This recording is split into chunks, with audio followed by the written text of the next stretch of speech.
অঙ্কপাড়ায় তোমাদেরকে স্বাগত। আজকে আমরা বাস্তব সংখ্যা তত্ত্ব নিয়ে সংক্ষিপ্ত আলোচনা করব এবং তারপরে কিছু প্রবলেম সমাধান করব। আলোচনার শুরুতেই আমরা দেখে নেব স্বাভাবিক সংখ্যা। স্বাভাবিক সংখ্যা আমরা কাদেরকে বলবো? স্বাভাবিক সংখ্যা বা ন্যাচারাল নাম্বার বলা হয় তাদেরকেই, এক থেকে শুরু করে ইনফিনিটি পর্যন্ত। অর্থাৎ এক, দুই, তিন, চার, পাঁচ এইভাবে করতে করতে যতদূর কল্পনা করা যায় সবগুলোই হলো স্বাভাবিক সংখ্যা।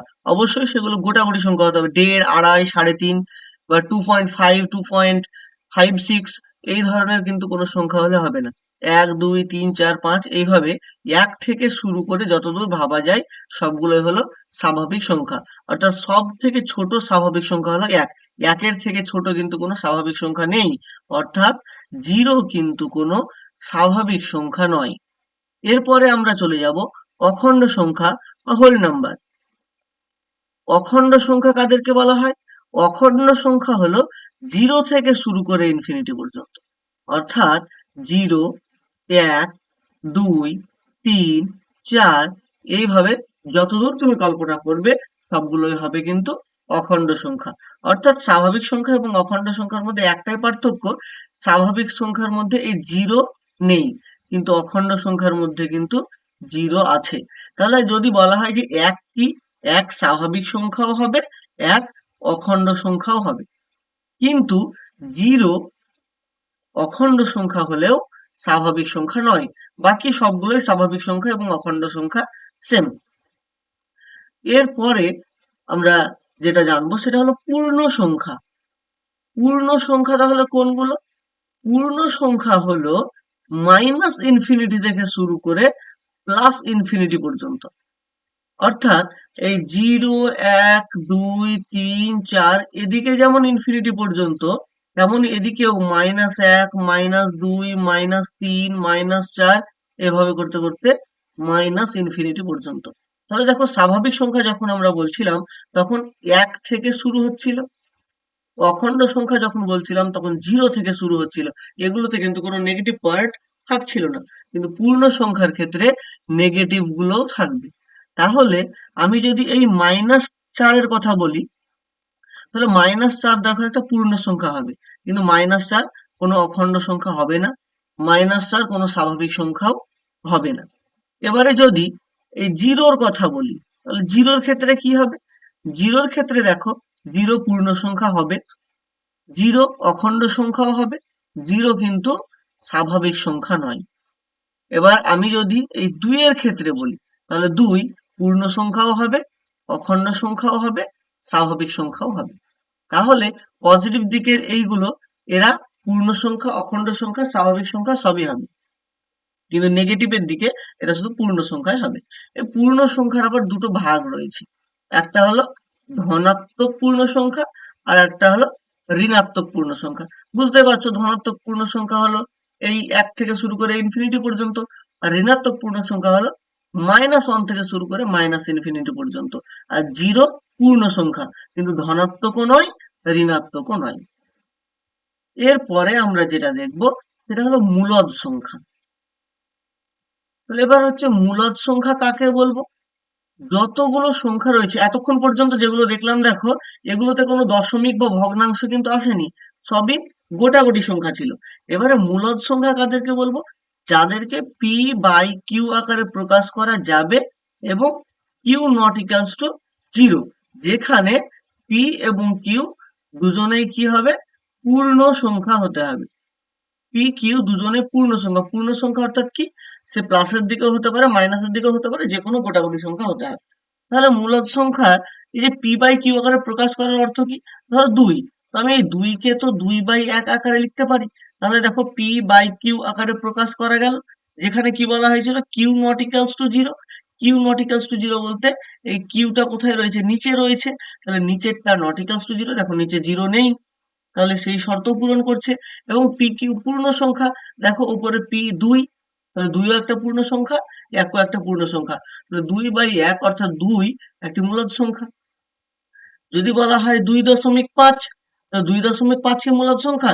দেখো 2.5 কে তো আমি 25/10 আকারে লিখতে পারি, দশমিক তুললে নিচে একটা শূন্য পাওয়া যায়। তো তাহলে এটাকেও দেখো আমরা p/q আকারে লিখতে পারলাম, যেখানে p এবং q উভয়ই পূর্ণ সংখ্যা এবং এই q নট ইকুয়ালস টু 0। তাহলে 2.5ও একটা মূলদ সংখ্যা। তাহলে অমূলদ সংখ্যা কারা হবে? যাদেরকে এই p/q আকারে প্রকাশ করা যাবে না। তাহলে p/q আকারে যাদেরকে প্রকাশ করা যাবে না তাদেরকে আমরা কি বলবো? অমূলদ সংখ্যা বলবো। যেমন ধরো √2, √2 মানের শেষ নেই, √2 চলতেই আছে চলতেই আছে। √2 মান যদি তুমি নির্ণয় করতে বসো তাহলে বুড়ো হয়ে যাবে, কিন্তু এই √2 এর মান নির্ণয় করা শেষ হবে না এবং কোনো ধারাবাহিকতাও নেই। অনেক ক্ষেত্রেই দেখো, এই যে ধরো আমি 1 কে 3 দিয়ে ভাগ করছি, তাহলে কত আসবে? দশমিক দিয়ে শূন্য, তাহলে 3 3 এ 9। আবার 1 আসলো দশমিকের জন্য শূন্য, 3 3 এ 9। তাহলে এইটাও কিন্তু চলতেই থাকবে চলতেই থাকবে চলতেই থাকবে, কিন্তু এটার দেখো একটা ধারাবাহিকতা আছে। বারবার 3 3 3 3 আকারে আসছে, তাহলে এটাকে আমি 0.3 তার পৌনঃপুনিক আকারে লিখতে পারবো। তাহলে এই যারা ধারাবাহিকতা রয়েছে তারাও কিন্তু মূলদ সংখ্যা, কারণ এই 0.3 তার মাথায় পৌনঃপুনিক থাকলে এটাকে আমরা 3/9 আকারে লিখতে পারি, অর্থাৎ কাটাকাটি করলে 1/3 পেয়ে যাব। তাহলে এটাকেও p/q আকারে কিন্তু প্রকাশ করা যায়, কিন্তু যেটি শেষ হবে সেরকম কোনো ধারাবাহিকতাও নেই। √2 এর মানের কোনো ধারাবাহিকতা নেই, কখন 1 আসবে, কখন 2 আসবে, কখন 3 আসবে, চলতেই থাকবে চলতেই থাকবে। তো সেই কারণে √2, √3, √5 এরা হলো অমূলদ সংখ্যা। √4 কিন্তু মূলদ সংখ্যা, কারণ দেখো √4 এর মান আমরা জানি, √4 এর মান 2, আর 2 কে তো 2/1 আকারে লেখা যাচ্ছে, তাহলে এটা কিন্তু মূলদ সংখ্যা হবে। তো তাহলে অমূলদ সংখ্যা কারা হচ্ছে? এই যেই সমস্ত রুট গুলোর মান আমাদের জানা নেই, আমাদের মুখস্থ করা নেই, সেইগুলোই হচ্ছে অমূলদ সংখ্যা। এছাড়াও কিছু অমূলদ সংখ্যা লেখা যায়, যেমন ধরো 0.12121212। তাহলে দেখো একটা দুই, দুটো দুই, তিনটে দুই, এইরকম ভাবে যদি লেখা থাকে তাহলে এটাকেও কিন্তু আমরা পৌনঃপুনিক আকারে লিখতে পারবো না। আর পৌনঃপুনিক আকারে যদি না লিখতে পারি তাহলে এটার দশমিক তুলে নিচে আমরা কিছু এনে এটাকে p/q আকারে প্রকাশ করতে পারছি না, তাহলে এটাও কিন্তু অমূলদ সংখ্যা হবে। আর এই যে মূলদ সংখ্যা এবং অমূলদ সংখ্যার সমষ্টিকে একসঙ্গে বলা হয় বাস্তব সংখ্যা।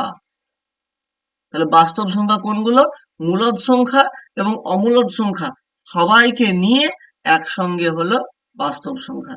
এখানে মূলদ সংখ্যার মধ্যে দেখো এই স্বাভাবিক সংখ্যা, অখণ্ড সংখ্যা, পূর্ণ সংখ্যা সবাই মূলদ সংখ্যার মধ্যে রয়েছে, এবং অমূলদ সংখ্যা এদের সবাইকে নিয়ে তাহলে কি হচ্ছে? বাস্তব সংখ্যা আমরা পেয়ে যাচ্ছি।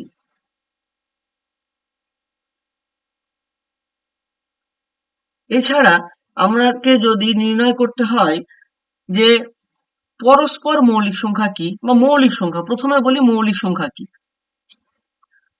দেখো, মৌলিক সংখ্যা তারাই যাদেরকে সেই সংখ্যা নিজে এবং এক ছাড়া আর কিছু দিয়ে ভাগ করা যায় না, অর্থাৎ উৎপাদকের সংখ্যা, উৎপাদক এর সংখ্যা দুটি হবে।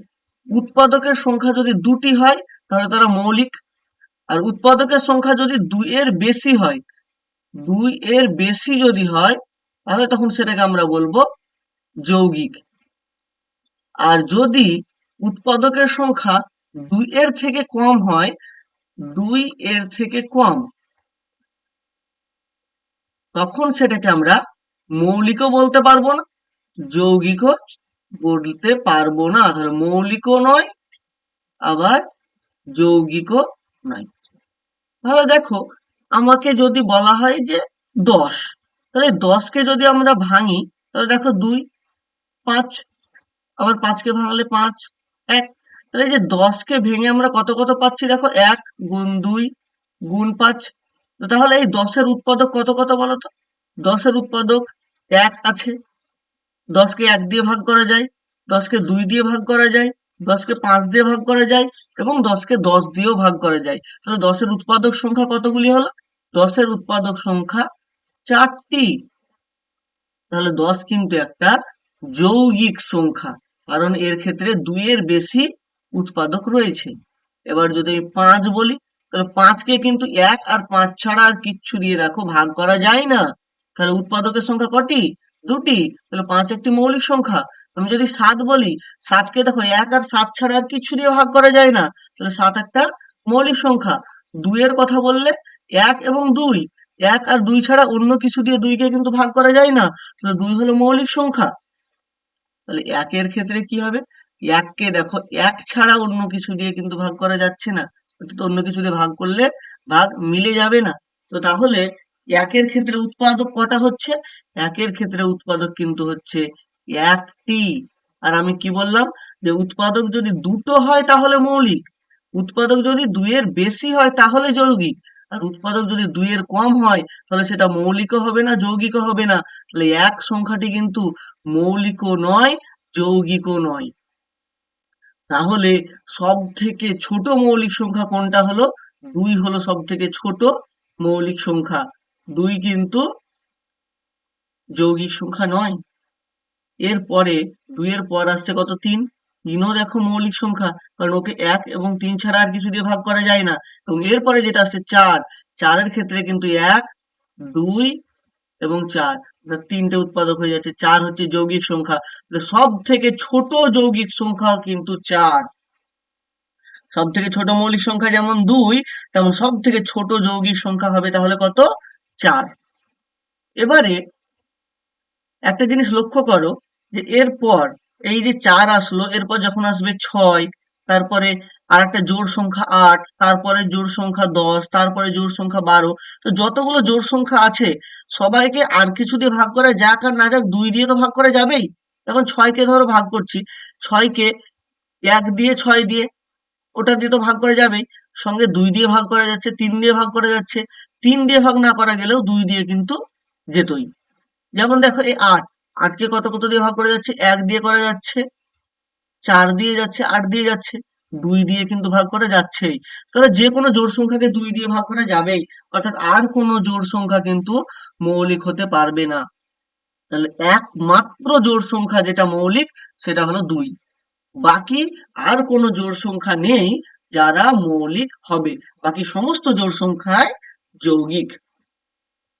এবারে তাহলে পরস্পর মৌলিক কারা, পরস্পর মৌলিক, পরস্পর মৌলিক মানে অনেকের ধারণা যে পরপর দুটো মৌলিক সংখ্যা, 5 আর 7 পরস্পর মৌলিক সংখ্যা, পরপর মৌলিক সংখ্যা। হ্যাঁ, 5 আর 7 এরা পরস্পর মৌলিক, কিন্তু 15, 16, দেখো 15 কিন্তু একটা যৌগিক সংখ্যা, কারণ 15 কে ভেঙে আমরা 1 পাই, 3 পাই, 5 পাই, 15 পাই। 16ও একটা যৌগিক সংখ্যা, 16 কে ভেঙে কি পাবো, 1, 2, 4, 8, 16। তাহলে 15 এবং 16 দুটোই কিন্তু যৌগিক সংখ্যা, কিন্তু তারা পরস্পর মৌলিক। তাহলে পরস্পর মৌলিক বা কো প্রাইম নাম্বার কাদেরকে বলা হয়, যাদের গসাগুটা 1 হয়। কি বললাম, যাদের গসাগু, যাদের গসাগু 1, গসাগু 1 অর্থাৎ তাদের কোনো কমন ডিভাইজার 1 ছাড়া নেই। তাহলে 15 কে এবং 16 কে দুজনকে 1 ছাড়া কোনো কমন ডিভাইজার নেই। দেখো এখানেও 1 রয়েছে, এখানেও 1 রয়েছে, বাকি এখানে 3 রয়েছে, এখানে নেই, এখানে 2 রয়েছে, এখানে নেই, এখানে 5 আছে, এখানে নেই, এখানে 4 আছে তো এখানে নেই, এখানে 8 রয়েছে, এখানে নেই, এখানে 16 রয়েছে, এখানে নেই, এখানে 15 আছে, এখানে নেই। তাহলে দুজনের কমন ডিভাইজার কোনটা, 1। 1 ছাড়া কোনো কমন ডিভাইজার যদি না থাকে তাহলে তারা পরস্পর মৌলিক হবে, তারা নিজেরা যৌগিক হতেও পারে। 15, 16 নিজেরা যৌগিক, কিন্তু তারা পরস্পর মৌলিক সংখ্যা। তাহলে পরস্পর মৌলিক মানে পরপর মৌলিক কিন্তু নয়। পরস্পর মৌলিক মানে যাদের গসাগু 1, অর্থাৎ যাদের কমন ডিভাইজার 1 ছাড়া অন্য কোনো সংখ্যা নেই, তাদেরকে আমরা পরস্পর মৌলিক বলবো। যেরকম ধরো আমি যদি বলি 20 আর 22, তাহলে 20, 22 পরস্পর মৌলিক হবে না, কারণ দেখো 20 আর 22 দুজনকেই কিন্তু 2 দিয়ে ভাগ করা যায়। তাহলে 1 ছাড়াও অন্য কোনো সংখ্যা আছে যে যেটা দিয়ে 20 কেও ভাগ করা যায়, 22 কেও ভাগ করা যায়, তাহলে এরা কিন্তু পরস্পর মৌলিক হবে না। পরস্পর মৌলিক তারাই যাদের কমন ডিভাইজার 1 ছাড়া আর কেউ থাকবে না। এবারে আমরা সুবীর দাস মহাশয়ের প্রদত্ত বই থেকে যে কিছু প্রবলেম রয়েছে তার সমাধান করব। প্রথম প্রশ্নে বলা রয়েছে প্রথম 4টি মৌলিক সংখ্যার সমষ্টি কত হবে। তাহলে প্রথম 4টি মৌলিক সংখ্যা কত, দেখো 2 হলো সব প্রথম মৌলিক সংখ্যা, তারপরের মৌলিক সংখ্যাটি কত, 3, এবং তারপরের মৌলিক সংখ্যা হলো 5, এবং তারপরের মৌলিক সংখ্যা হলো 7। তাহলে 2 আর 3 5, তার সঙ্গে 5 যোগ করে 10, তার সঙ্গে 7 যোগ করলে 17। ডি অপশনটি সঠিক। এবারে দেখো 2 নম্বর অঙ্কে বলা হয়েছে 60 ও 75 এর মধ্যে মৌলিক সংখ্যাগুলির সমষ্টি কত হবে। তাহলে 60 আর 75 এর মধ্যে যে সংখ্যাগুলো রয়েছে সেগুলোর মধ্যে কোনটা কোনটা মৌলিক সেটা আমাদেরকে সব প্রথমে খুঁজে বের করতে হবে।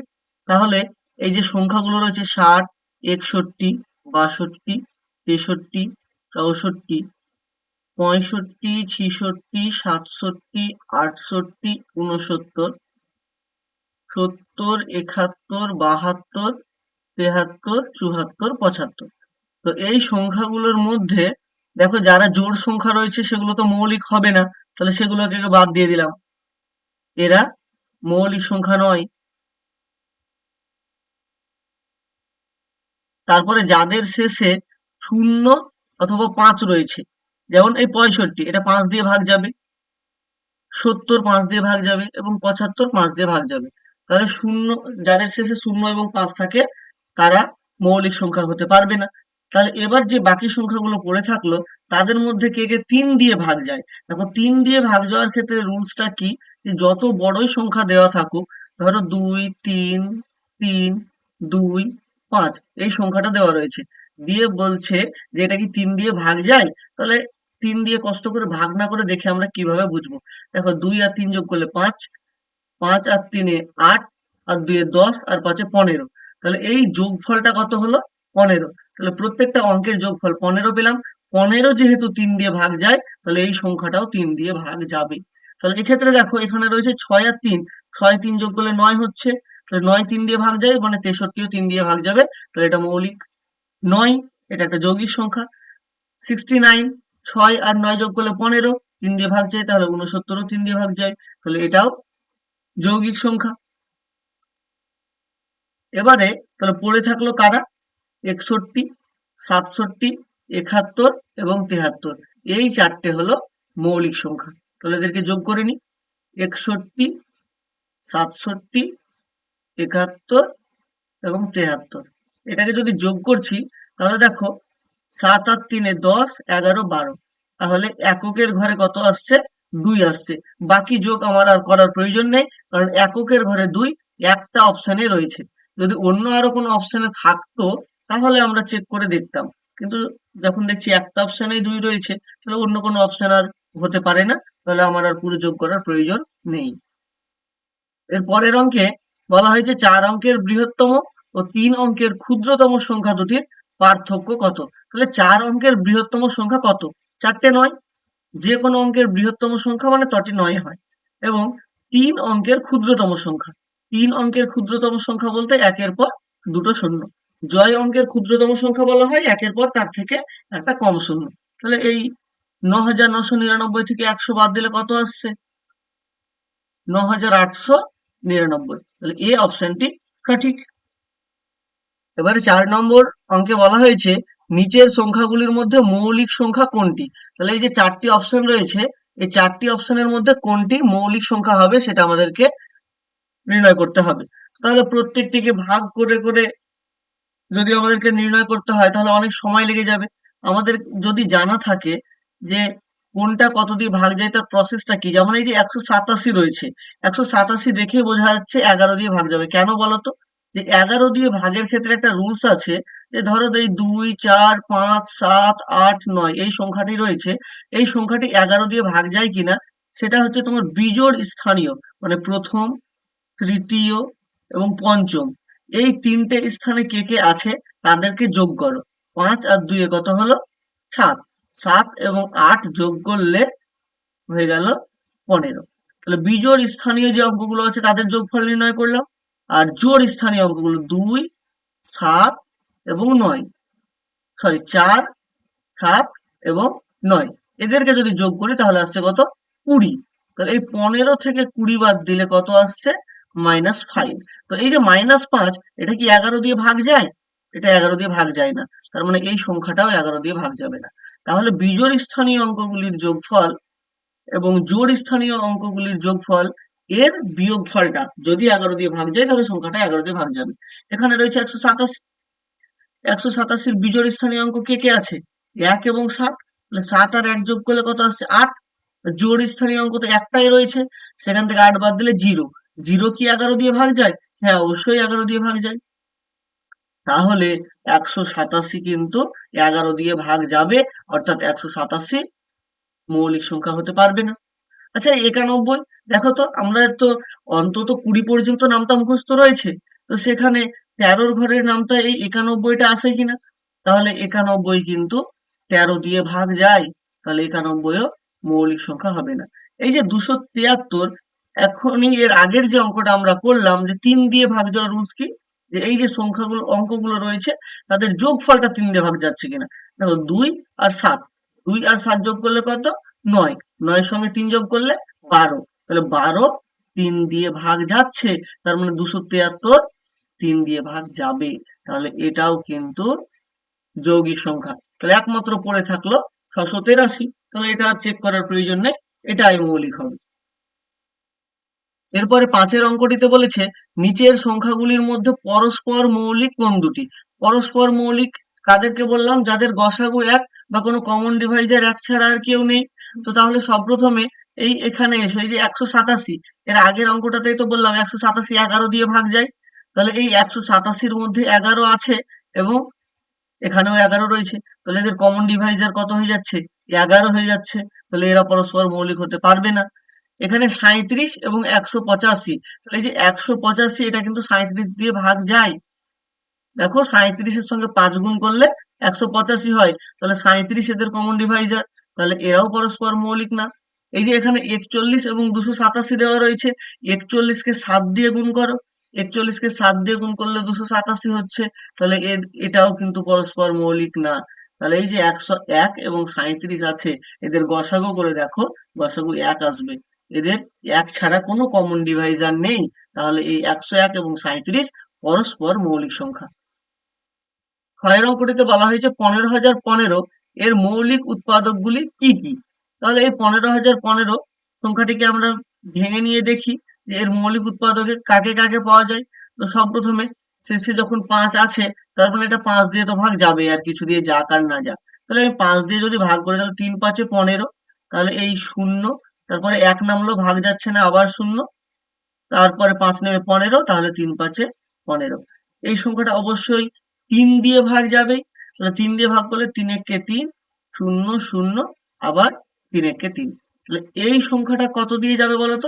এটা কিন্তু 11 দিয়ে যাবে। কি করে বুঝতে পারলাম?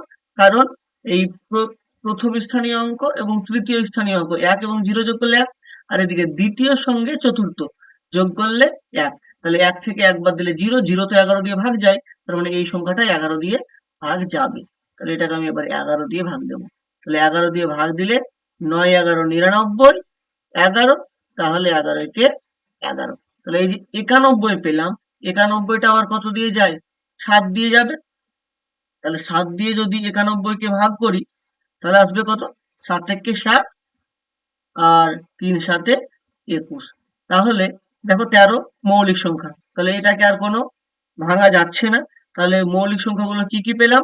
5 3 11 7 13, তাহলে এই অপশনটা কোথায় রয়েছে দেখো, যে এখানে আমি ছোট থেকে বড় সাজিয়ে নিচ্ছি, 3 5 7 11 13, তাহলে 3 5 7 11 13 একমাত্র ডি অপশনে রয়েছে, ডি অপশনটি সঠিক। 7-এর অঙ্কটিতে দেখো আবার বলা হয়েছে নিচের সংখ্যাগুলির মধ্যে কোনটি মৌলিক। তো তাহলে এই যে কোনটি মৌলিকের ক্ষেত্রে আমরা কতক্ষণ পর্যন্ত ভাগ করে ট্রাই করব যে ভাগ যাচ্ছে কিনা। এই যে এখানে 823 রয়েছে, তাহলে কি আমি একেবারে 823 পর্যন্ত ভাগ করতে করতে যাব, যে 823 পর্যন্ত যতগুলো সংখ্যা হয়, মানে 822 পর্যন্ত ট্রাই করব ভাগ যায় কিনা? অতগুলো করব না। যে কোনো সংখ্যা মৌলিক কিনা সেটা যাচাই করার জন্য সেই সংখ্যাটার আমরা বর্গমূল নির্ণয় করব। সেটা কার বর্গমূলের থেকে ছোট? এই যে 823, 823-এর যদি আমরা বর্গমূল করি, তাহলে কত দিয়ে যাচ্ছে দেখো, এটা 2 দিয়ে 4, তাহলে 8 থেকে 4 বাদ দিলে এখানে 423, 2 এর ডবল এখানে আসছে কত? 4, তাহলে 4 এর পরে যত বসাবো ঠিক তত দিয়েই গুণ করতে হবে। এখানে রয়েছে কত? 423, আমি যদি এটাকে 9 দিয়ে দেব মনে করি, তাহলে 9 9 81, হাতে 8, 4 9 36, আর 8 হয়ে যাবে 44, তাহলে 441 বড় হয়ে যাচ্ছে, তাহলে এটা হবে না। তাহলে যদি 48 কে 8 দিয়ে গুণ করি, তাহলে 8 এ 8 64, হাতে থাকলো 6, 4 8 32 আর 6 38। তাহলে এখানে 8 দিয়ে 384, তারপর মাইনাস করে ভাগশেষ কিছু একটা থেকে যাবে। তার মানে এই যে 823টা আমরা পেলাম, তার থেকে বড় যেটা পূর্ণবর্গ সংখ্যা সেটা হচ্ছে 29-এর স্কোয়ার। তাহলে 29-এর স্কোয়ার যদি আমরা করি সেটা 823-এর থেকে বড় আসবে। তার মানে আমরা 29 পর্যন্ত মৌলিক সংখ্যাগুলো দিয়ে ট্রাই করব 823 ভাগ যায় কি যায় না। তাহলে 29 পর্যন্ত মৌলিক সংখ্যাগুলো কি কি আছে? 2, 3, 5, 7, 11, 13, 17, 19, 23 এবং 29। এইগুলো দিয়ে আমরা ভাগ করে চেষ্টা করব 823 ভাগ যাচ্ছে কিনা। যদি 823 ভাগ চলে যায় তাহলে সে মৌলিক নয়, আর যদি এইগুলো দিয়ে ভাগ না যায় আর কিছু দিয়ে ভাগ যাবে না, তাহলে আমাদেরকে এই 822 পর্যন্ত ট্রাই করার কোনো প্রয়োজন নেই। আমরা এই 29 পর্যন্ত ট্রাই করব, তাতে বুঝে যাব এটা মৌলিক হবে কি হবে না। তো এখানে দেখো এই যে 143 দেওয়া রয়েছে ডি এরটা। 143 বলতে এই 1 আর 3 যোগ করলে কত? 4। আর মাঝে রয়েছে 4। তাহলে 4 থেকে 4 বাদ দিয়ে দিলে 0 হচ্ছে। 0 11 দিয়ে ভাগ যাবে, তারপরে এটা মৌলিক সংখ্যা হতে পারবে না।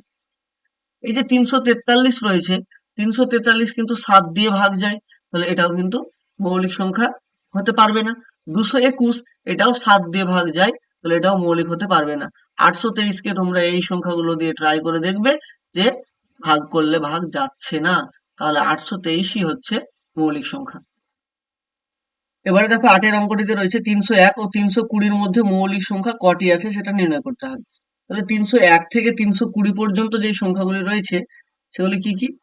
301, 302, 303, 304, 305, 306, 307, 308, 309, 310, 311, 312, 313, 314, 315, 316, 317, 318, 319 এবং 320। তাহলে এই যে আমাদের সব থেকে বড় সংখ্যা কত পেলাম? 320। তাহলে 320 মৌলিক কিনা সেটা যাচাই করার জন্য কত পর্যন্ত ভাগ করব? তাহলে এটার বর্গমূলটা আমাদেরকে দেখতে হবে যে 320-র বর্গমূলটা কত আসছে। তাহলে এখানে 1 আসলো, 1-এর ডবল 2। তাহলে এটাকে যদি আমরা 9 দিয়ে গুণ করি, তাহলে 29-কে 9 দিয়ে গুণ করলে 9 9 81, হাতে থাকলো 8, 9 2 18, 18 আর 8 26, তাহলে 261 টা বড় হয়ে যাচ্ছে। তাহলে 8 দিয়ে ধরো যদি দিই, 8 8 64, হাতে থাকলো 6, 8 দিয়ে 16 আর 6 22, তাহলে 224, এটা বড় হয়ে যাচ্ছে, তাহলে 7 দিয়ে যাবে। তার মানে হচ্ছে 17। তাহলে 17 থেকে আমাদেরকে ট্রাই করতে হবে। 17 থেকে বড় কত আসছে? 18। তাহলে 18 তো আর মৌলিক সংখ্যা নয়, তাহলে কত কত দিয়ে চেক করব? 2, 3, 5, 7, 11, 13, 17। এই সংখ্যাগুলো দিয়ে যদি ভাগ না যায় তাহলে আর কোনো সংখ্যা দিয়ে ভাগ যাবে না, তখন আমরা তাকে মৌলিক সংখ্যা বলে দিতে পারবো। তো সব প্রথমে 2 দিয়ে কারা কারা ভাগ যায়? 2 দিয়ে সমস্ত জোড় সংখ্যাগুলো ভাগ যাবে। তাহলে 302 বাদ, 304 বাদ, 306, 308, 10, 12, 14, 316, তারপরে 318 আর এই 320, এরা 2 দিয়ে ভাগ যায়। তারপরে 3 দিয়ে কারা কারা ভাগ যায়? 2 দিয়ে যারা ভাগ যায় সেগুলো আমরা চিহ্নিত করে নিলাম। বা 3 দিয়ে কারা ভাগ যায়? যাদের যোগফলটা 3 দিয়ে ভাগ যায়, যেরকম এই 303, 3 আর 3 যোগ করলে 6 হচ্ছে, সেটা 3 দিয়ে ভাগ যায়, তাহলে 303 3 দিয়ে ভাগ চলে যাবে। তারপরে এখানে আছে 309, এটা 3 দিয়ে ভাগ যাবে। আর কত? এই যে 315, এটাও 3 দিয়ে ভাগ যাবে। তাহলে এই যে সংখ্যাগুলো পেলাম এরা সবাই 3 দিয়ে ভাগ চলে গেল। এবার 5 দিয়ে কারা ভাগ যায়? যাদের শেষে 0 অথবা 5 থাকে, সেক্ষেত্রে পড়ে রয়েছে 305, বাকি আর কেউ এখানে নেই। তাহলে 5 দিয়ে কারা ভাগ যায় তাদেরকে আমরা বাদ দিয়ে দিলাম। এরপর এই যে 301 সংখ্যাটি রয়েছে, এটা দেখো 7 দিয়ে ভাগ যাবে। তাহলে 7 দিয়ে এখানে যে সংখ্যাগুলো রয়েছে তার মধ্যে 301 ভাগ যাচ্ছে, আর এখানে 7 দিয়ে ভাগ করার মতো সংখ্যা নেই, তাহলে 7 হয়ে গেল। এবার 11 দিয়ে কে ভাগ যাবে? 11 দিয়ে ভাগ যাওয়ার ক্ষেত্রে রুলসটা কি, যে এই যে তোমার এখানে রয়েছে 9 এবং 3, তাহলে 9 আর 3 যোগ করলে কত আসছে? 12। 12 থেকে এই 1 বিয়োগ করলে 11, 11 তো 11 দিয়ে ভাগ যায়, তাহলে 309 11 দিয়ে ভাগ যাবে। তাহলে আর যে বাকি সংখ্যাগুলো পড়ে রইলো 307, 313, 311 এবং এই 317, এই চারটে দেখবে 13 দিয়েও ভাগ যাচ্ছে না, 17 দিয়েও ভাগ যাচ্ছে না, সুতরাং এই চারটে হবে মৌলিক সংখ্যা। তাহলে তাদের যোগফল 307, 311, 313 এবং 317, এদের যোগফলটা কি হবে? ও সরি, এখানে যোগফল নির্ণয় করতে দেয়নি, জিজ্ঞেস করেছে কটি মৌলিক সংখ্যা রয়েছে। তাহলে এখানে দেখতে পাচ্ছ 4টি মৌলিক সংখ্যা রয়েছে, তাহলে সি অপশনটি সঠিক।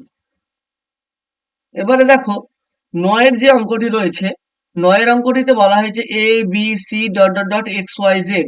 তাহলে এ বি সি এই ডট ডট ডট কথার অর্থ হলো এর মধ্যেই কিন্তু এ, তারপরে বি, তারপরে সি, তারপরে ডি, তারপরে ই এফ, এই করতে করতে এক্স ওয়াই জেড পর্যন্ত এই 26টি স্বাভাবিক সংখ্যায় আছে। এবারে x minus a into x minus b into x minus c করতে করতে x minus y, x minus z সবগুলোর গুণফল নির্ণয় করতে দিয়েছে। তো একটা জিনিস লক্ষ্য করো, এই যে x minus a into x minus b into x minus c, এর পরেরটা কি আসবে? X minus d. এর পরেরটা কি আসবে? X minus c. এইরকম করতে করতে একটা সময় তো এক্স মাইনাস এক্সও আসবে, into x minus y into x minus z. এই এক্স মাইনাস এক্স এর ভ্যালুটা কত? 0। তাহলে বাকিগুলোর মান যাই হোক না কেন, একটা যদি 0 হয়, ধরো 2 গুণ 3 গুণ 0 গুণ 5 গুণ 7, তাহলে যে সংখ্যা যতই হোক তার মধ্যে যদি একটা 0 থেকে যায় তাহলে গুণফলটা কিন্তু 0 হবে। তাহলে এই অপশনটি সঠিক।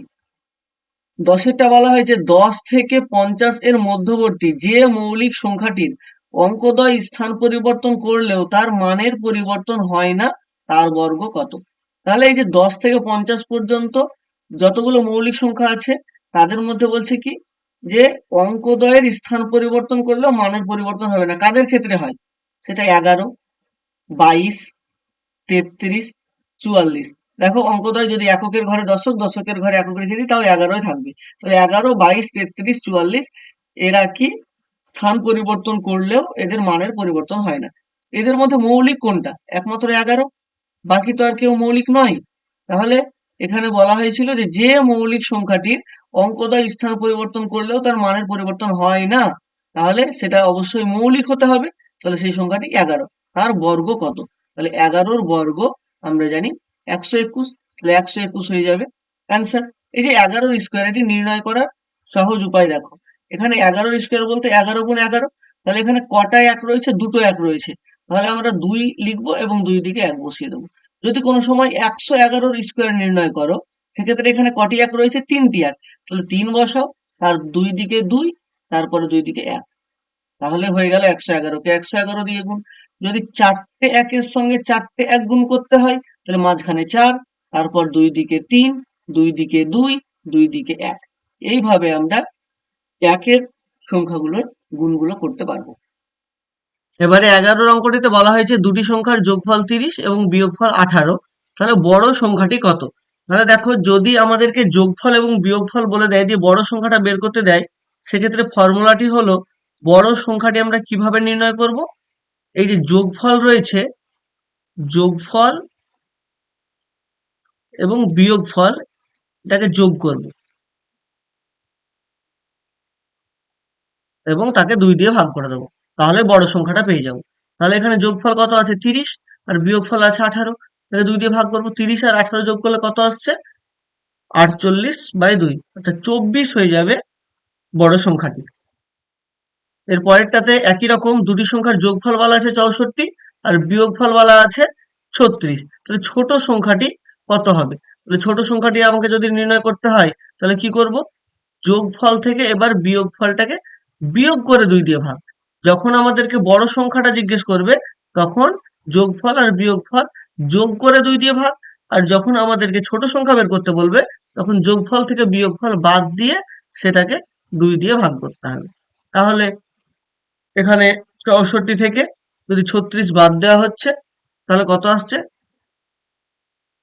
এখানে 8 28, তাহলে 2 দিয়ে 28 কে ভাগ করলে 14, তাহলে এই অপশনটি সঠিক। এরপরে বলা হয়েছে দুটি সংখ্যার যোগফল 18 বিয়োগফল 12, তাহলে সংখ্যা দুটির গুণফল কত হবে? তাহলে যোগফল 18 এবং বিয়োগফল 12 বলেছে, তাহলে সংখ্যা দুটি প্রথমে নির্ণয় করব। 18 আর 12 যোগ করে যদি 2 দিয়ে ভাগ করি তাহলে 30/2, তাহলে 15 হয়ে গেল একটি সংখ্যা।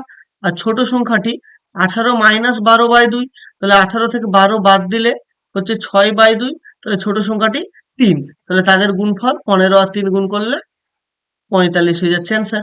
ডি অপশনটি সঠিক।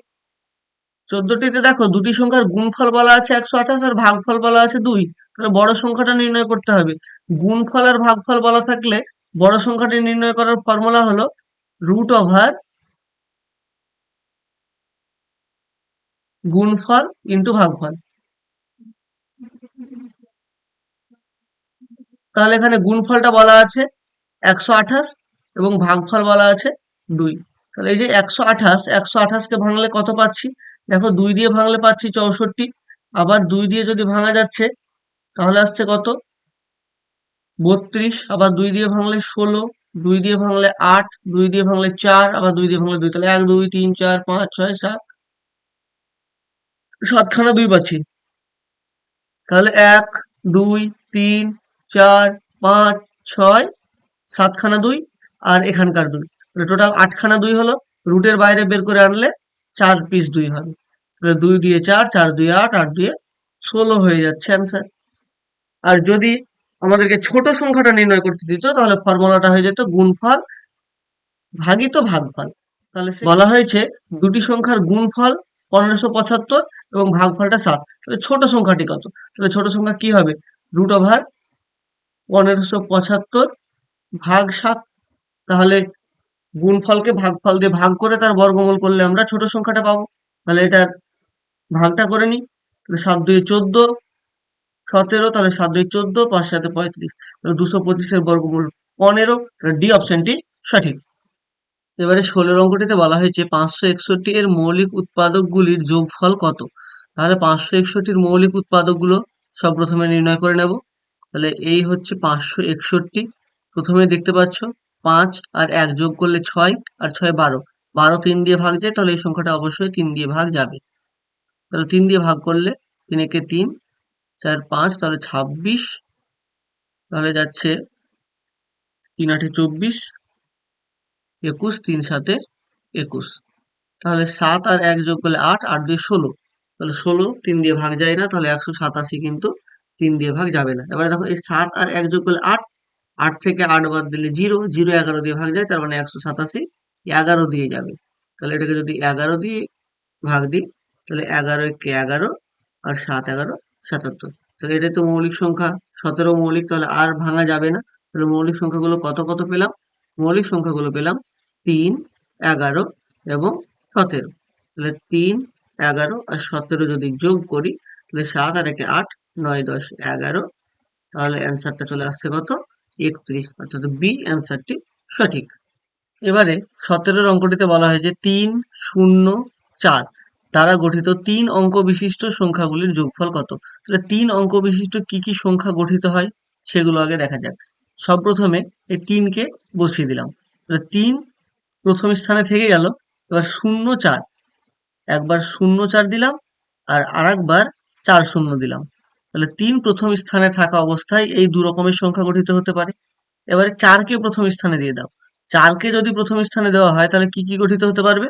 3 0 এবং 0 3। যদি 0 প্রথম স্থানে থাকে তাহলে 3 4 এবং 4 3, তাহলে এই টোটাল 6 রকমের গঠিত হতে পারবে। কিন্তু এখানে উল্লেখ করে দেওয়া রয়েছে দেখো 3 অঙ্ক বিশিষ্ট সংখ্যা, আর 3 অঙ্ক বিশিষ্ট সংখ্যার ক্ষেত্রে 0 যদি বাম দিকে বসাচ্ছি তাহলে সেটা তো 3 অঙ্কের সংখ্যা থাকছে না, 2 অঙ্কের সংখ্যা হয়ে যাচ্ছে, তাহলে এই দুটো কিন্তু বাদ পড়ে যাচ্ছে, তাহলে এই দুটোকে ধরা যাবে না। তাহলে বাকি যে 4টে থাকলো তাদের ক্ষেত্রে 4 এবং 3 যোগ করলে হলো 7, তাহলে এককের ঘরে 7 আসছে। লক্ষ্য করো এখানে এককের ঘরে 4 এখানে 1, এখানে 6 আর এখানে 7। তাহলে একটি মাত্র অপশনে এককের ঘরে 7 আছে। তাহলে আর কষ্ট করে যোগের কোনো প্রয়োজন নেই, এই এ অপশনটা সঠিক হয়ে যাবে। যদি অন্য কোনো অপশনেও 7 থাকতো তাহলে কিছু করার ছিল না, তাহলে কিন্তু যোগটা কমপ্লিট করতে হতো। এবারে 18 অঙ্কটিতে রয়েছে 337 টু দি পাওয়ার 337, এর একক স্থানীয় অঙ্কটি কত? তাহলে এইখানে দেখো, যখন আমাদেরকে একক স্থানীয় অঙ্ক নির্ণয় করতে দেবে তখন আর পুরো অঙ্কটার কোনো প্রয়োজন নেই, এই শুধু 7, এই 7টা নিয়েই আমাদের কাজ হবে। তাহলে এই যে 7 রয়েছে, যদি 7-এর পাওয়ারে 1 থাকে অর্থাৎ একটাই 7, তাহলে এককের ঘরে তো 7ই থাকবে। যদি 7-এর স্কোয়ার অর্থাৎ 7-এর পাওয়ারে যখন 2 আসছে তখন 7কে 7 দিয়ে গুণ করলে 49, এককের ঘরে কত আসছে? 9 আসছে। যদি 7-এর কিউব বলছি তাহলে এই যে 7-এর স্কোয়ারে 9 পেয়েছিলাম তাকে আবার 7 দিয়ে গুণ করলে 7 9 63, তাহলে এককের ঘরে কত আসছে? 3 আসছে। যদি 7-এর পরে 4 দিচ্ছি তাহলে 4টে 7-এর গুণফল, এখানে তো 3টে 7-এর গুণফলে এককের ঘরে 3 পেয়েছি, তাকে যদি আবার 7 দিয়ে গুণ করি তাহলে 3 7 21, তাহলে 1 আসছে। এবারে যদি 7-এর পরে 5 আনছি তাহলে আবার তাকে 7 দিয়ে গুণ, তাহলে 7 একে 7, তাহলে দেখো আবার সেই প্রথমটাই চলে আসলো। তাহলে আমরা টোটাল কয় রকমের পাচ্ছি? 4 রকমের পেয়ে যাচ্ছি। তাহলে 4 রকমের এখানে কি কি পেলাম? যদি পাওয়ারে 1 থাকছে সেক্ষেত্রে এককের ঘরে 7, পাওয়ারে 2 থাকলে এককের ঘরে 9, পাওয়ারে 3 থাকলে এককের ঘরে 3 এবং পাওয়ারে 4 থাকলে এককের ঘরে পাচ্ছি 1, এবং পাওয়ারে আবার যখন 5 চলে আসছে তখন ঘুরিয়ে আবার 7 চলে আসছে। তাহলে এই যে পাওয়ারের 5, তাহলে পাওয়ারের 5টা কি? এই 4-এর পর আবার 1 বেশি। তো তাহলে এই যখন আমরা দেখতে পাচ্ছি যে এখানে 4 রকমের আমরা এককের ঘরের সংখ্যা পাচ্ছি, তখন এই যে পাওয়ারটা রয়েছে 337, এই 337 কে আমরা 4 দিয়ে ভাগ করব। তাহলে 4 দিয়ে যদি ভাগ করি তাহলে কত পাবো? 4 8 32, তাহলে আসছে কত এখানে? 17। 4 4 16, তাহলে 17 থেকে 16 বাদ দিলে 1। তার মানে এই 4টে পুরো পুজে যাওয়ার পর আবার 1 ঘুরে আসছে। আর যখনই পাওয়ারে 1, এই ভাগশেষ যেটা থাকবে সেটা দেখে আমরা অ্যান্সার করব। এখানে ভাগশেষ কত রয়েছে? 1 রয়েছে। আর ভাগশেষ 1 কথার অর্থ হলো এর এককের ঘরে থাকবে 7। যদি ভাগশেষ 2 থাকতো তাহলে এককের ঘরে 9, যদি ভাগশেষ 3 থাকতো তাহলে এককের ঘরে হতো 3। আর ভাগশেষ তো 4 থাকবে না কখনো, ভাগশেষ যদি 0 হয়, যেটা দিয়ে আমি ভাগ করছি সেটা কখনো আসতে পারে না ভাগশেষ। তাহলে ভাগশেষ যদি 0 আসে সেক্ষেত্রে এককের ঘরে হবে 0, সরি এককের ঘরে হবে 1। এবার 19-এর অঙ্কটিতে আছে দেখো 264 to the power 102 plus 264 to the power 103, এর একক স্থানীয় অঙ্কটি কত? তাহলে এবারে দেখো এর একক স্থানে কত রয়েছে? 4 রয়েছে। তাহলে 4-এর ক্ষেত্রে স্পেশাল ব্যাপারটা কি হয় দেখো, যখন 4-এর পাওয়ারে 1 থাকছে তখন তো 4, আর 4-এর পাওয়ারে যখন 2 থাকছে 4-এর স্কোয়ার 16, তাহলে 6 আসছে। আবার 4-এর পাওয়ারে যখন কিউব আনছি তখন এই যে 16 অর্থাৎ 6, 6কে 4 দিয়ে গুণ করলে আবার 4 6 24, মানে এককের ঘরে আবার 4 আসছে। আবার যদি 4 টু দি পাওয়ার 4 হয় তাহলে আবার 4 দিয়ে গুণ করলে আবার 6 এ চলে আসছে। তাহলে দেখতে পাচ্ছ 4 6 4 6, 4-এর ক্ষেত্রে এরকম আসে। তাহলে পাওয়ারে যখন 1, পাওয়ারে যখন 3 তখন কত আসছে? 4। অর্থাৎ পাওয়ারে যখন বিজোড় সংখ্যা রয়েছে তখন এককের ঘরে আসছে 4, আর পাওয়ারে যখন জোড় সংখ্যা রয়েছে তখন এককের ঘরে আসছে 6। তাহলে এখানে দেখো, এখানে পাওয়ারে 102, অর্থাৎ 102 এর ক্ষেত্রে কি? এখানে জোড় সংখ্যা, তাহলে এককের ঘরে কত আসবে? 6 আসবে। আর এখানে পাওয়ারে 3, বিজোড় সংখ্যা, তাহলে এককের ঘরে কত আসবে? 4 আসবে। তাহলে এর একক স্থানীয় অঙ্ক এখানে কি রয়েছে? এটা যোগ করতে দেওয়া আছে। তাহলে 6 আর 4 যোগ করলে 10, অর্থাৎ এককের ঘরে 0। তাহলে এই অপশনটি সঠিক। 20-র অঙ্কটিতে দেখো 222 টু দি পাওয়ার 222, এর একক স্থানীয় অঙ্কটি কত তাই জিজ্ঞেস করেছি। তাহলে এখানেও আবারও একই রকম ভাবে আমরা করব। এখানে এককের স্থানে রয়েছে 2, তাহলে 2 এর ক্ষেত্রে যখন 2 টু দি পাওয়ার 1 হচ্ছে তখন 2, যখন 2 এর স্কোয়ার তাহলে 2 কে 2 দিয়ে গুণ করলে কত? 4 আসছে এককের ঘরে। যখন 2 এর পরে 3 আসছে তখন 4 কে 2 দিয়ে গুণ করলে 8 আসছে। যতক্ষণ না রিপিট করছে ততক্ষণ করতে থাকতে হবে। 2 টু দি পাওয়ার 4, তাহলে এই 8 কে আবার 2 দিয়ে গুণ করলে 16, তাহলে এককের ঘরে কত আসছে? 6 আসছে। তারপরে 2 টু দি পাওয়ার যখন 5, এটাকে আবার 2 দিয়ে গুণ করলে 6 2 12, মানে এককের ঘরে 2, তার মানে আবার দেখো রিপিট করে গেছে। তাহলে আমরা টোটাল পেলাম কত রকমের? পেলাম চার রকম। তাহলে কি কি পাচ্ছি? 2, 4, 8, 6। অর্থাৎ যদি ভাগশেষ 1 থাকে তাহলে অ্যান্সারটা হবে 2। যদি ভাগশেষ 2 থাকে তাহলে 4। ভাগশেষ যদি 3 থাকে 8। আর ভাগশেষ যদি 0 থাকে তাহলে হবে কত? 6 হবে। তাহলে এখানে 222 আছে পাওয়ারে। 222 কে আমরা কি করব? 4 দিয়ে ভাগ করব। তাহলে 4 5 20। তাহলে আবার 4 5 20। তাহলে ভাগশেষ কত থাকলো? 2। আর ভাগশেষ 2 মানে তাহলে আমাদের অ্যান্সারটা হয়ে যাচ্ছে, এর একক স্থানীয় অঙ্কটি হবে 4। 21 টিতে বলা রয়েছে দেখো, n স্বাভাবিক সংখ্যা হলে 3 এর cube two the power 4n plus 2 এর একক স্থানীয় অঙ্কটি কত? তাহলে n বলে দেওয়া রয়েছে কি স্বাভাবিক সংখ্যা। n যেহেতু স্বাভাবিক সংখ্যা সুতরাং n এর মান 0 হতে পারবে না। তাহলে n এর মান 0 না হলে কত? 1 2 3 4 এরকম যে কোনো সংখ্যা হতে পারে। n এর জায়গায় যদি 1 বসায় তাহলে 4 গুণিত 1 মানে 1 হবে। n এর জায়গায় যদি 2 বসায় তাহলে 4 2 8 হবে, অর্থাৎ 4 এর গুণিতক আকারে থাকবে। আর এখানে 3 এর কিউব, 3 এর কিউব 27। তাহলে এককের স্থানে কত থাকলো? 7 থাকলো। তাহলে 7 টু দি পাওয়ার 4n। 7 এর ক্ষেত্রে কি হয় এর আগে একবার করলাম, যদি 7 টু দি পাওয়ার 1 তাহলে 7 থাকছে। 7 এর স্কোয়ার করলে 49 মানে 9 থাকছে। 7 এর কিউব করলে 7 9 63 অর্থাৎ 3 থাকছে। আর 7 টু দি পাওয়ার 4 মানে তাকে আবার 7 দিয়ে গুণ করলে 21। তারপর আবার 7 টু দি পাওয়ার 5 এ আবার রিপিট করে যাচ্ছে। অর্থাৎ এক্ষেত্রে চারটে চারটে করে থাকে। তো তাহলে এখানে এই যে 4n রয়েছে, তাহলে 4n এর ক্ষেত্রে n এর জায়গাতে আমি যতই বসাই, তো 4 দিয়ে ভাগ করলে তো পুরোপুরি ভাগ মিলেই যাবে। তাহলে ভাগশেষ কত হবে? 0 হবে। আর এক্ষেত্রে যদি ভাগশেষ, যদি ভাগশেষটা 1 হয় তাহলে অ্যান্সার হচ্ছে 7। ভাগশেষ যদি 2 হয় তাহলে 9। ভাগশেষ যদি 3 হয় তাহলে 3। আর ভাগশেষ যদি 0 হয়, পাওয়ারে যেটা সর্বশেষ থাকে সেটার ক্ষেত্রে ভাগশেষ কত? 0। তাহলে ভাগশেষ যদি 0 হয় সেক্ষেত্রে হবে কত? 1। আর এবারে 4n কে যদি আমি 4 দিয়ে ভাগ করি, 4n, n এর ভ্যালু যাই হোক, আমি যদি 2 বসাই তাহলে 8 আসবে, 3 বসালে 12 আসবে। দেখো 4 দিয়ে ভাগ কিন্তু পুরোপুরি মিলে যাবে এবং ভাগশেষ আসবে 0। আর ভাগশেষ যদি 0 আসে তাহলে এককের ঘরে কত হবে? 1 হবে। তাহলে এইটুকুটার ক্ষেত্রে এককের ঘরে পেয়ে যাচ্ছে 1 এবং তার সঙ্গে করা আছে কি? 2 যোগ। তাহলে 1 এর সঙ্গে 2 যোগ করলে 3 হবে অ্যান্সার, অর্থাৎ সি অপশনটি সঠিক। 22 এর অঙ্কটিতে আছে দেখো, 25 to the power 6251, 36 to the power 528, 73 to the power 54 এর একক স্থানীয় অঙ্কটি কত? তাহলে এখানে রয়েছে 25, অর্থাৎ এককের ঘরে কত আছে? 5। 5 এর পাওয়ারে যাই আসুক, 1 আসুক, 2 আসুক, 3 আসুক, 1 কোটি আসুক, এককের ঘরে সর্বদা 5ই থাকে। দেখো 5 এর পরে 1 করলেও 5, 5 এর পরে 2 করলে 25 মানেও সেই 5, 5 এর পরে যদি কিউব করা যায় 125 সেক্ষেত্রেও 5। তাহলে 5 এর ক্ষেত্রে আমরা কি পেয়ে গেলাম? 5 পেয়ে গেলাম। তাহলে এখান থেকে আমরা 5 পাচ্ছি, প্লাস এটা থেকে কত পাচ্ছি দেখা যাক, 36, অর্থাৎ এককের ঘরে আছে 6। 6 এর ক্ষেত্রেও নিয়মটা তাই, যে 6 কে 6 দিয়ে যদি আমরা গুণ করি তাহলে কত আসবে? 36 মানে এককের ঘরে আবার 6। তাকে আবার 6 দিয়ে যদি গুণ করি আবার সেই এককের ঘরে 6ই আসবে। তাহলে পাওয়ারে কি আছে দেখে লাভ নেই, এখানে 6 আছে মানে এককের ঘরে অবশ্যই 6 আসবে। আর 73 অর্থাৎ এককের ঘরে আছে 3। এটার ক্ষেত্রে কি হয় দেখো, 3 এর ক্ষেত্রে যদি 3 এর পাওয়ারে 1 থাকছে সেক্ষেত্রে 3। 3 এর পাওয়ারে যখন 2 থাকছে অর্থাৎ 3 এর স্কোয়ার কত? 9। যখন 3 এর কিউব 27 অর্থাৎ এককের ঘরে 7। যখন 3 এর পাওয়ারে 4 তাহলে 4টে 3 এর গুণফল, এই 7 কে 3 দিয়ে গুণ করলে 21 অর্থাৎ এককের ঘরে 1। এবং 3 টু দি পাওয়ার 5 করতে গেলে এটাকে আবার 3 দিয়ে গুণ করলে আবার 3, মানে আবার রিপিট করে গেল এখানে। তো তাহলে এখানেও আমরা কয় রকম পেলাম?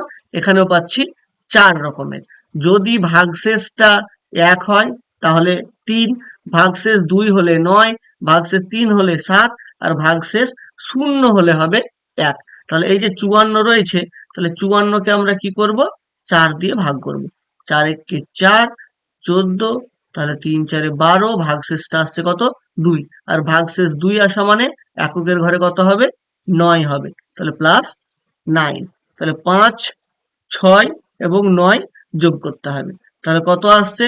6 আর 5 যোগ করলে 11, 11 9 যোগ করলে 20, তাহলে এককের ঘরে আসছে 0। তাহলে এ অপশনটি সঠিক। এবারে 23 এর অঙ্কটিতে আছে দেখো, 55 to the power 3110, 23 to the power 5810, 42 to the power 312 এর একক স্থানীয় অঙ্কটি কত? ঠিক আগের অঙ্কটির মতো করেই করব। এখানে 5 রয়েছে, তাহলে পাওয়ারে যাই থাকুক দেখার দরকার নেই, এখানে এককের স্থানে অবশ্যই 5 থাকবে। প্লাস এখানে কত রয়েছে? 3 রয়েছে। তাহলে আগের অঙ্কটিতে আমরা করলাম যে 3 এর ক্ষেত্রে পাওয়ারে 1 থাকলে কত আসছে? 3 আসছে। 3 এর স্কোয়ারের ক্ষেত্রে আসছে 9, 3 এর কিউবের ক্ষেত্রে আসছে 7, এবং 3 এর পাওয়ারে 4 থাকলে আসছে 1, এবং তারপরে রিপিট করে যাচ্ছে। তাহলে এখানে কত আছে? 5810। তাহলে এই যে 5810, এটাকে আমরা 4 রকমের ভ্যালু আছে, তাহলে 4 দিয়ে ভাগ করব। 4 একে 4, 5 থেকে 4 বাদ দিলে 1, তাহলে 18, 4 4 16, তাহলে আসছে 21, 4 5 20, তাহলে 10, 4 2 8, 10 থেকে 8 বাদ দিলে 2, তাহলে 2 হয়ে যাচ্ছে ভাগশেষ। আর 2 ভাগশেষ হলে আসছে এখানে 9। প্লাস এবার এখানে আসছে কত? 42। তাহলে 2 এর ক্ষেত্রে রুলসটা কি হয়? 2 এর 2 এর ক্ষেত্রে রুলসটা দেখে নিচ্ছি। 2 এর ক্ষেত্রে 2 টু দি পাওয়ার 1 মানে 2, 2 এর স্কোয়ার 4, 2 এর কিউব 8, 2 টু দি পাওয়ার 4, তাহলে 2 টু দি পাওয়ার 4 হলো 16, তাহলে এককের ঘরে কত থাকছে? 6 থাকছে। আর 2 টু দি পাওয়ার 5 করতে গেলে আবার বার এখানে চলে আসছে, এককের ঘরে 2 চলে আসছে। তাহলে আমরা আর সেটা আর করছি না। তাহলে এখানেও 4 রকমের পেলাম। তাহলে 312 কে 4 দিয়ে ভাগ করছি। 4 7 28, 4 8 32, তাহলে ভাগশেষ 0। আর ভাগশেষ যদি 0 হয় সেক্ষেত্রে এককের ঘরে কত থাকবে? 6 থাকবে। তাহলে প্লাস 6। তাহলে ঠিক একই রকম ভাবে 5 আর 6 যোগ করে 11, আর 9 20, তাহলে এককের ঘরে 0। সি অপশনটি সঠিক। 24 অঙ্কটিতে আছে 11 to the power 1, 12 square, 13 cube, 14 to the power 4, 15 to the power 5, 16 to the power 6 এর একক স্থানীয় অঙ্কটি কত? তাহলে দেখো, সব প্রথমে রয়েছে 11 টু দি পাওয়ার 1, তাহলে একক স্থানীয় অঙ্ক 1। 12 স্কোয়ার, এখানে 12 দিকে তাকাতে হবে না, 2 এর দিকে তাকাও। 2 এর স্কোয়ার কত? 4, তাহলে এখানে 4 দাও। 3 এর কিউব, 3 এর কিউব অর্থাৎ কত? 3 3 9, 9 কে আবার 3 দিয়ে গুণ করলে 27, তাহলে এককের ঘরে কত আসছে? 7 আসছে। 4 টু দি পাওয়ার 4, আমরা 4 এর ক্ষেত্রে কি জানি? 4 এর ক্ষেত্রে পাওয়ারে যদি জোড় সংখ্যা থাকে তাহলে এককের ঘরে কত আসে? 6 আসে। 15, অর্থাৎ এককের ঘরে 5 আছে। 5 এর ক্ষেত্রে তো আমরা জানি পাওয়ারে যাই থাকুক ও 5ই আসবে। আর 6 এর ক্ষেত্রেও তাই, পাওয়ারে যাই থাকুক 6ই আসবে। তাহলে এটা যদি আমরা যোগ করি তাহলে কত পাচ্ছি দেখো, এখানে 6 আর 4 10, 10 আর 6 16, 16 আর 5 21, 21 একে 22, 22 আর 7 29, তাহলে এককের ঘরে কত আসছে? 9 আসছে। তাহলে ডি অপশনটি হয়ে যাবে সঠিক। 25 নম্বর অঙ্কটিতে আবার একই রকম একক স্থানীয় অঙ্ক নির্ণয় করতে দিয়েছে। এখানে এককের ঘরে রয়েছে 2, 3 এবং 7। তাহলে রুলস গুলো এতক্ষণ নিশ্চয়ই মনে থেকে গিয়েছে। এখানে এককের ঘরে কত রয়েছে? 2 রয়েছে। তাহলে 2 এর ক্ষেত্রে যদি পাওয়ারে 1 আসে তাহলে 2, 2 এর পাওয়ারে 2 আসলে 4, 2 এর পাওয়ারে যদি 3 আসে সেক্ষেত্রে আসছে কত? 8, এবং 2 এর পাওয়ারে 4 আসলে আসছে 6, তারপর 5 থেকে রিপিট করে যাচ্ছে। তাহলে এখানে রয়েছে কত? 316। তাহলে 316 কে কত দিয়ে ভাগ করব? 4 দিয়ে ভাগ করছি। 4 দিয়ে যদি ভাগ করা যায় তাহলে আসছে 4 7 28, 36, তাহলে 4 9 36, তাহলে ভাগশেষ কত? 0। আর ভাগশেষ যদি 0 হয় তাহলে এখানে পেয়ে যাচ্ছি আমি 6। তারপরে এখানে এবার যোগ নেই, এখানে করতে দেওয়া হয়েছে গুণ। তাহলে এবার আসছে কত দেখো, এখানে 3 রয়েছে। তাহলে 3 এর ক্ষেত্রে রুলসটা কত হয়? 3 এর ক্ষেত্রে রুলসটা হয় 3 এর পরে 1 থাকলে 3, 3 এর পরে 2 থাকলে 9, 3 এর পরে 3 থাকলে 7, এবং 3 এর পরে 4 থাকলে এই 7 কে 3 দিয়ে গুণ করলে 21, অর্থাৎ 1। তারপরে আবার রিপিট করে যাচ্ছে। তাহলে 512 কেও আমরা কত দিয়ে ভাগ করব? 4 দিয়ে ভাগ করব, কারণ এখানেও 4 রকমের আমরা মান পাচ্ছি। 4 দিয়ে যদি ভাগ করি, 4 একে 4, 4 2 8, 4 8 32। তাহলে এটার ক্ষেত্রেও ভাগশেষ শূন্য, আর ভাগশেষ শূন্য বলতে এখানে পেয়ে যাব আমরা 1 ইন্টু, এবার 7 ক্ষেত্রে, 7 7 ক্ষেত্রে কত আসে দেখো, 7 ক্ষেত্রে 7 পরে 1 হলে 7, 7 পরে যখন 2 হচ্ছে তখন 7 কে 7 দিয়ে গুণ করলে 49 অর্থাৎ 9, 7 পরে কিউব, তাহলে এই 9 কে এবার 7 দিয়ে গুণ, তাহলে 63, তাহলে 3 হচ্ছে। আবার 7 পরে যদি 4 করছি, এই 3 কে 7 দিয়ে গুণ, তাহলে 3 7 21, তাহলে 1 হাতে থাকছে। আর এবারে এই যে 7 পরে যদি আমরা 5 করছি তাহলে আবার ঘুরিয়ে 7 পাচ্ছি, তাহলে এখানেও 4 রকমেরই পাচ্ছি। তাহলে 313 আছে, তাকে আমরা কত দিয়ে ভাগ করব, 4 দিয়ে ভাগ করব। তাহলে কত পেয়ে যাব, 4 7 28, 33, 4 8 32, ভাগশেষ আসছে 1, আর 1 হলে 7, তাহলে ইন্টু 7, তাহলে 6 কে 6 তার সঙ্গে 7 গুণ করলে 42, অর্থাৎ এককের ঘরে কত আসছে, 2, তাহলে সি অপশনটি সঠিক। এরপরে 26 নম্বর অঙ্কে রয়েছে 312, 316, 291, 523, 329, 627 এর গুণফলটির একক স্থানীয় অঙ্কটি কত। তাহলে একক স্থানীয় অঙ্ক যখন বলেছে তখন পুরোটা দেখে লাভ নেই, শুধু এককগুলো দেখো। এই 2 এর সঙ্গে 6 গুণ করলে 6 দিয়ে 12, এই 12র মধ্যে এককের স্থানে কত আছে, 2, তাহলে শুধু 2টাকে রাখো, বাকি ভুলে যাও।